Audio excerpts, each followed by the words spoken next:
नमस्कार विद्यार्थी मित्रांनो, very good morning to all of you. मी प्रियांका चौगले आपल्या सर्वांचं स्वागत करते MPSC करंट अफेअर या आपल्या एज्युकेशनल यूट्यूब चॅनलवरती. आणि आजच्या सेशनमध्ये आपण 30 मार्च 2026 रिलेटेड जेवढ्या काही इम्पॉर्टंट चालू घडामोडी आहेत आणि त्याचबरोबर त्याच्याशी रिलेटेड जो काही GSचा पोर्शन आहे तो देखील कव्हर करत आहोत. तर व्हिडिओ शेवटपर्यंत नक्की पहा. सेशनला सुरुवात करण्यापूर्वी जे कोणी विद्यार्थी मित्र आपल्या चॅनलवरती नवीन असतील त्यांनी चॅनलला सबस्क्राईब करा. त्याचबरोबर बेल आयकॉनवरती क्लिक करा, जेणेकरून रोज सकाळी 7 वाजता जेव्हा आपला व्हिडिओ अपलोड होतोय तेव्हा तुम्ही ते पाहू शकाल. तर बघा, सेशनच्या सुरुवातीला आपण एक तुम्हाला क्वेश्चन विचारणार आहोत, जो क्वेश्चन प्रिव्हियस लेक्चरवरती डिपेंड असणार आहे.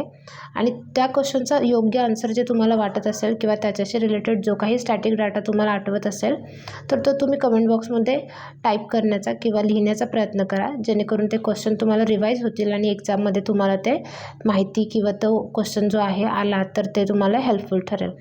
तर बघा, आजचा तुमच्यासाठीचा प्रश्न काय असणार आहे, कोणत्या कंपनीने गुरुग्राममध्ये गॅस ATM सुरू केलेला आहे असा तुम्हाला प्रश्न विचारला आहे.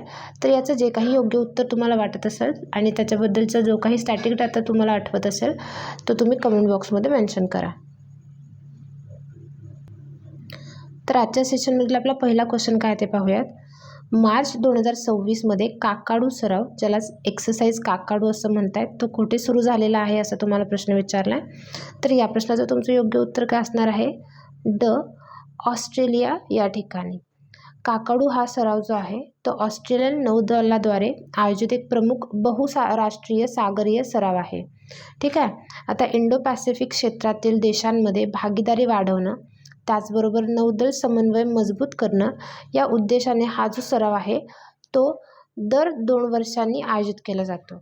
आता 2026ची ही त्याची 17वी आवृत्ती आहे आणि 2 ते 31 मार्च 2026 दरम्यान याचं आयोजन कुठे करण्यात आलेलं आहे, ऑस्ट्रेलिया या ठिकाणी याचं आयोजन करण्यात आलेलं आहे. आता यावर्षी भारतीय नौदलाच्या INS नीलगिरी या युद्धनौकेने याच्यामध्ये सहभाग नोंदवलेला आहे. तर याचं नाव इम्पॉर्टंट आहे INS नीलगिरी, हे लक्षात ठेवा तुम्ही. त्याच्याबरोबर बघा, या सरावात एकूण 19 देशांच्या 30 युद्धनौकांनी भाग घेतलेला होता आणि हा 1993 पासून आयोजित केला जाणारा द्विवार्षिक काय आहे, सराव आहे. आता बघा, युद्ध अभ्यासाशी रिलेटेड क्वेश्चन आलेला आहे. तर बाकीचे आणखीन जे काही महत्त्वाचे युद्ध अभ्यास आहेत त्याच्यावरती एक नजर टाकूयात. बघा, ऑस्ट्रेलियाबरोबर आपण ऑस्ट्रे हिंद हा युद्ध अभ्यास सराव करतोय. त्याच्यानंतर बांगलादेशबरोबर संप्रीती, चायनाबरोबर हँड इन हँड, फ्रान्सबरोबर शक्ती, इंडोनेशियाबरोबर गरुड शक्ती, कझाकिस्तानबरोबर प्रबल दोस्ती आणि किर्गिस्तानबरोबर कुठला आहे, खंजर. त्याच्यानंतर मालदीवबरोबर युक्रेन, मंगोलियाबरोबर नोमॅडिक एलिफंट आहे, म्यानमारबरोबर इम्बॅक्स, नेपाळबरोबर सूर्यकिरण, ओमानबरोबर अल नागाहा, रशियाबरोबर इंद्र, सेशल्सबरोबर लिमितिये. आता लिमितियेचा अर्थ काय आहे, मैत्री. श्रीलंकेबरोबर मित्रशक्ती, थायलंडबरोबर मैत्री, तर ब्रिटन बरोबर अजय वॉरियर आणि अमेरिकेबरोबर युद्ध अभ्यास आणि वज्रप्रहार असे 2 टाईपचे युद्ध सराव आपण काय करतोय. त्याच्यानंतर ऑस्ट्रेलियाशी रिलेटेड क्वेश्चन आलेला आहे. तर बघा, ऑस्ट्रेलियाची राजधानी कुठली आहे, कॅनबेरा. चलन आहे ऑस्ट्रेलियन डॉलर. PM कोण आहेत, अँथनी अल्बेनीज. आणि इथलं सर्वाधिक लोकसंख्या असलेलं शहर कुठलं आहे, सिडनी हे आहे. त्याच्यानंतर स्टॅटिक डाटा बघायचा झाला तर हा सर्वात लहान खंड आहे आणि याला तहानलेल्या भूमींचा देश देखील म्हटलं जातं आहे. ऑस्ट्रेलियामधलं सर्वोच्च शिखर कुठलं आहे, माउंट कोसिस्को. आता जगातील सर्वात मोठं प्रवाळ खडक हे कुठले आहे, ग्रेट बॅरियर रीफ, जे ऑस्ट्रेलियामध्ये आहे. जॉग्राफीशी रिलेटेड जर बोलायचं झालं तर तिथले प्रमुख प्रदेश ज्याच्यावरती परीक्षेला प्रश्न विचारले जातात ते कुठले आहेत, डाऊन्स गवताळ प्रदेश, गिब्सन्स वाळवंट, सिम्पसन वाळवंट आणि ग्रेट व्हिक्टोरिया वाळवंट. बघा, ऑस्ट्रेलियाबरोबर करंट अपडेट बघायचं झाल्या तर ऑस्ट्रेलियाने नुकतंच काय केलेलं आहे, 16 वर्षाखालील मुलांसाठी सोशल मीडियावरती बंदी घातलेली आहे. त्याचबरोबर ऑस्ट्रेलियन पर्यटन मोहिमेचे ब्रँड अँबॅसेडर कोण आहे, सारा तेंडुलकर. आता ऑस्ट्रेलियाने 1 जानेवारी 2026 पासून भारतीय उत्पादनं जी आहेत त्यांच्यावरती 0 शुल्क जाहीर केलेलं आहे. उस्मान ख्वाजा जे आहेत हे ऑस्ट्रेलियाचे पहिले मुस्लिम कसोटी क्रिकेटपटू आहेत आणि त्यांनी नुकतीच आंतरराष्ट्रीय क्रिकेटमधून निवृत्ती घेतलेली आहे. तर ऑस्ट्रेलियाशी रिलेटेड एवढ्या करंट अपडेट महत्त्वाच्या आहेत त्या तुम्ही नोट डाऊन करून लक्षात ठेवा. आपला नेक्स्ट क्वेश्चन बघा. 7 ज्वालामुखींच्या शिखरांवर सर्वात जलद चढाईचा गिनीज वर्ल्ड रेकॉर्ड कोणाच्या नावावरती नोंदवलेला आहे असं तुम्हाला प्रश्न विचारलाय. तर या प्रश्नाचं तुमचं योग्य उत्तर काय असणार आहे? भूपतिराजू अनमिश वर्मा यांच्या नावावरती हा विक्रम जो आहे तो नोंदवलेला आहे. आता हे भारतीय गिर्यारोहक आहेत आणि यांनी सर्वात कमी वेळेत 7 ज्वालामुखी शिखर सर केलेली आहेत आणि गिनीज वर्ल्ड रेकॉर्ड जे आहे ते सेट केलेलं आहे. त्यांनी ही आव्हानात्मक मोहीम जी आहे ती अवघ्या 92 दिवस 4 तास आणि 45 मिनिटांमध्ये कंप्लीट केलेली आहे. आता हे विशाखापट्टणमचे काय आहेत? रहिवासी आहेत. आता त्यांनी कोणती 7 ज्वालामुखी शिखरं सर केलेली आहेत ते पाहूयात. बघा, ओजस डेल सालाडो हे दक्षिण अमेरिकेमधलं आहे, सर्वोच्च सक्रिय ज्वालामुखी आहे हा. त्याच्यानंतर माउंट किलिमांजारो आफ्रिकेमध्ये आहे, माउंट एल्ब्रस युरोपमध्ये, माउंट दमावंद आशियामध्ये, पिको दे ओरिझाबा हे उत्तर अमेरिकेमध्ये, माउंट गिलुवे हे ओशनियामध्ये, तर माउंट सिडली हे अंटार्क्टिकामध्ये आहे. आणि ही सगळी सर करून शिखरं त्यांनी एक गिनीज वर्ल्ड रेकॉर्ड सेट केलेलं आहे. आपला नेक्स्ट क्वेश्चन बघा. कृषी सखी उपक्रम कोणत्या संस्थेद्वारे सुरू करण्यात आला आहे असा तुम्हाला प्रश्न विचारला. तर या प्रश्नाचं तुमचं योग्य उत्तर काय असणार आहे? भारतीय कृषी विमा कंपनी लिमिटेड म्हणजेच agricultural insurance company of India लिमिटेडने कृषी सखी हा उपक्रम जो आहे तो सुरू केलेला आहे. आता याच्या पाठीमागचं उद्दिष्ट काय आहे? ज्या कोणी महिला शेतकरी आहेत त्यांना सक्षम करणं, त्याचबरोबर शेतीमधील त्यांचा सहभाग वाढवणं हे त्याच्या पाठीमागचं प्रमुख उद्दिष्ट आहे. FAO म्हणजेच फूड अँड ॲग्रिकल्चर ऑर्गनायझेशन जी युनायटेड नेशनची एक उपसंस्था आहे, त्यांनी हे वर्ष जे आहे ते आंतरराष्ट्रीय महिला शेतकरी वर्ष म्हणून काय केलेलं आहे? घोषित केलेलं आहे. आता हेच लक्षात घेऊन हा उपक्रम जो आहे तो सुरू करण्यात आलेला आहे. आता agricultural insurance company of India limited बघा 20 डिसेंबर 2002ला याची स्थापना झालेली आहे आणि MD कोण आहेत? गिरिजा सुब्रमण्यम. आपला नेक्स्ट क्वेश्चन आहे. 2024-25 या आर्थिक वर्षात भारताचं सर्वात मोठं कापड निर्यात करणारं राज्य कोणतं बनलं आहे असा तुम्हाला प्रश्न विचारला आहे. तर या प्रश्नाचं तुमचं योग्य उत्तर काय असणार आहे? तमिळनाडू. तर बघा, तमिळनाडू भारताचा सर्वात मोठा वस्त्र निर्यातदार राज्य जे आहे ते बनलेलं आहे आणि 2024-25 या आर्थिक वर्षात निर्यात किती केलेली आहे त्यांनी? 7,997.17 दशलक्ष डॉलर्सची. ठीक आहे. आणि गेल्या 4 वर्षात यात 29% जास्त वाढ झालेली आहे. आता याच्यामध्ये तमिळनाडू पहिल्या नंबरवरती, महाराष्ट्र दुसऱ्या नंबरवरती, तर गुजरात काय आहे? तिसऱ्या नंबरवरती आहे. आता बघा, भारताचा एकूण वस्त्र निर्यातीत जो आहे तमिळनाडूचा वाटा अंदाजे 21.84% इतक्या मोठ्या प्रमाणातला आहे. तमिळनाडूशी रिलेटेड क्वेश्चन आलेला आहे, तर स्टॅटिक करंट अपडेट बघायचे झाले तर बघा, तमिळनाडूने नामक्कल जिल्ह्यातील कोल्ली टेकड्यांमध्ये असलेल्या अरियार शोला जंगलात राज्यातील पहिला डार्क स्काय पार्क ओपन केलेला आहे. याच्याशी रिलेटेड आपण क्वेश्चन जो आहे तो घेतलेला आहे प्रिव्हियस लेक्चरमध्ये. त्याच्यानंतर बघा, तमिळनाडूतील अरियाकुडी म्हणजे शिवगंगा जिल्हा आहे, इथं अरियाकुडी एका सरकारी शाळेतील 13 विद्यार्थ्यांनी 600 ग्रॅम वजनाचा विकोसॅट-1 हा छोटासा उपग्रह तयार केलेला आहे आणि हेलियमच्या फुग्याच्या सहाय्याने तो 22 किलोमीटर उंचीवरती म्हणजे स्ट्रॅटोस्फिअरमध्ये यशस्वीरित्या प्रक्षेपित देखील केलेला आहे. त्याच्यानंतर भारत सरकारनं काय केलेलं आहे? तमिळनाडूतील मदुराई विमानतळ जे आहे त्याला आंतरराष्ट्रीय विमानतळाचा दर्जा देण्यास मंजुरी दिलेली आहे.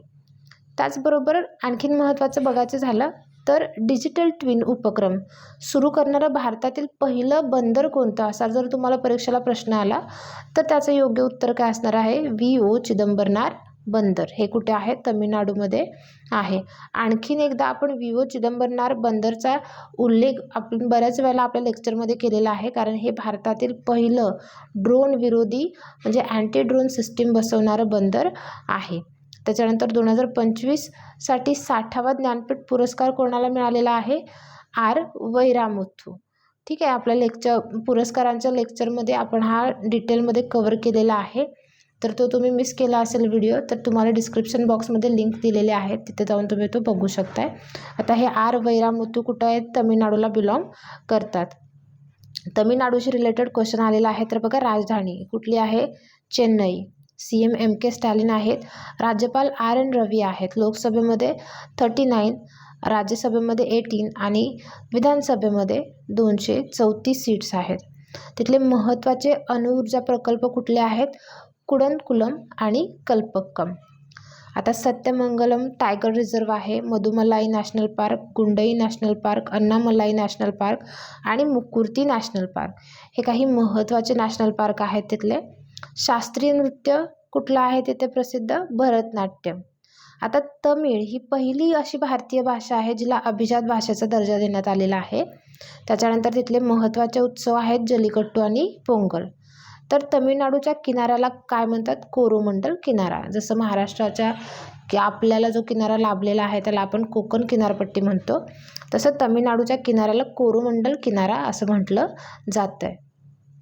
आपला नेक्स्ट क्वेश्चन बघा, मार्च 2026मध्ये विक्रम दोराईस्वामी यांची भारताचे पुढील राजदूत म्हणून कोणत्या देशात नियुक्ती झाली आहे असा तुम्हाला प्रश्न विचारला आहे. तर या प्रश्नाचं तुमचं योग्य उत्तर काय असणार आहे, क, चीन. आता विक्रम दोराईस्वामी यांची भारताचे पुढील राजदूत म्हणून चीनमध्ये नियुक्ती झालेली आहे. आता ते जे आहेत ते प्रदीप कुमार रावत यांची जागा घेतील. आता सध्या ते युनायटेड किंगडममध्ये भारताचे उच्चायुक्त म्हणून कार्यरत आहेत. चीनशी रिलेटेड स्टॅटिक डाटा बघायचा झाला, करंट अपडेट, तर बघा, चीनमध्ये जगातील सर्वात उंच पूल बांधला जात आहे. याला फुजियांग ग्रँड कॅनियन ब्रिज असं म्हटलेलं आहे. हा एक रस्ता पूल आहे ज्याची उंची 625 मीटर म्हणजेच 2051 फूट इतकी आहे. चीनच्या याताई पेंगलाई आंतरराष्ट्रीय विमानतळाला 2025चा प्रिक्स वर्साय पुरस्कार मिळालेला आहे. आता हा पुरस्कार कशासाठी दिला जातोय, वास्तुकला आणि डिझाईनच्या क्षेत्रातील सर्वोत्कृष्ट विमानतळांना हा पुरस्कार दिला जातोय. याचाच अर्थ ते जगातील सर्वात सुंदर विमानतळ आहे. हा पुरस्कार 2015 पासून युनेस्कोद्वारे दिला जातोय. त्याच्यानंतर 12वे वर्ल्ड गेम 2025मध्ये चीनमधील चेंगडू येथे आयोजित केले जातील. 2029चं 13वी जे काही वर्ल्ड गेम असणार आहेत ते जर्मनीमध्ये आयोजित केले जाणार आहेत. बघा, जगातील पहिलं जागतिक ह्युमनॉइड रोबोट खेळ हे कुठे आयोजित करण्यात आलेले होते, चीनमध्ये, बीजिंग या ठिकाणी. त्याच्यानंतर 25वी SCO शिखर परिषद चीनमध्ये तियानजिन या ठिकाणी आयोजित करण्यात येणार आहे. 11वा महिला हॉकी आशिया कप 2025 जो आहे तो हांगझाऊ चीन या ठिकाणी आयोजित करण्यात आलेला आहे. याच्यामध्ये टॉप 3 कोण आहेत, चीन, भारत आणि जपान. आपला नेक्स्ट क्वेश्चन बघा, बहुचर्चित टेराफॅब प्रकल्पाचे संचालन कोणत्या कंपनीने संयुक्तपणे करतील असं तुम्हाला प्रश्न विचारला आहे. तर या प्रश्नाचं तुमचं योग्य उत्तर काय असणार आहे, क, टेस्ला आणि स्पेसएक्स. बघा, टेस्लाचे जे CEO आहेत इलॉन मस्क यांनी काय केलेलं आहे, टेराफॅब नावाच्या नवीन चिप उत्पादन युनिटच्या स्थापनेची घोषणा केलेली आहे. आता हा जो प्रोजेक्ट आहे तो टेस्ला आणि स्पेसएक्स संयुक्तपणे चालवणार आहेत. हे युनिट जे आहे ते अमेरिकेतील टेक्सास राज्यातील ऑस्टिन जवळ उभारलं जाणार आहे. आता याचं उद्दिष्ट काय आहे, दरवर्षी 1 टेरावॅट म्हणजे 1 ट्रिलियन वॅट संगणकीय शक्तीच्या बरोबरीच्या चिप्सचं उत्पादन करणं. आता हे जे आहे ते अंदाजे अमेरिकेच्या एकूण वीज निर्मिती क्षमतेइतकं असणार आहे. आपला नेक्स्ट क्वेश्चन बघा, जागतिक क्षयरोग दिन 2026ची संकल्पना काय आहे असा तुम्हाला प्रश्न विचारला आहे. जेव्हा केव्हा इम्पॉर्टंट डेजशी रिलेटेड क्वेश्चन येतो आहे तेव्हा बरेच वेळेला त्याची थीम इम्पॉर्टंट असते, थीम विचारली जाते एक्झामला. तर 2026ची जागतिक क्षयरोगाची संकल्पना काय होती, होय, आपण क्षयरोग संपवू शकतो. तर तुमचं हे योग्य उत्तर असणार आहे, होय, आपण क्षयरोग संपवू शकतो. आता दरवर्षी आपण 24 मार्च रोजी जागतिक क्षयरोग दिन जो आहे तो साजरा करतोय. 24 मार्चला 1882 रोजी रॉबर्ट कोच यांनी क्षयरोगास कारणीभूत असलेल्या मायकोबॅक्टेरियम ट्युबरक्युलोसिस या जीवाणूचा शोध लावलेला होता. आता याचं उद्दिष्ट काय आहे? क्षयरोगाबद्दल जागरूकता निर्माण करणं. आणि थीम आत्ता जसं मी सांगितलं तसं yes we can end TB led by countries powered by people, ही त्याची थीम आहे. तर बघा आजचं आपलं लेक्चर इथे संपत आहे. आय होप लेक्चर तुम्हाला आवडलं असेल. लेक्चरशी रिलेटेड किंवा अदर दॅन दॅट करंट अफेअर्सशी रिलेटेड तुम्हाला काहीही क्युरीज असल्या तर त्या कमेंट बॉक्समध्ये मेन्शन करा. आपण ते सॉल्व करण्याचा ट्राय करूयात. व्हिडिओ आवडत असल्यास व्हिडिओला एक लाईक जरूर करा. त्याचबरोबर हा जो व्हिडिओ आहे तो तुमच्या फ्रेंड्ससोबत देखील शेअर करा, जेणेकरून त्यांना देखील याचा फायदा होईल. व्हिडिओ पूर्ण पाहिल्याबद्दल धन्यवाद.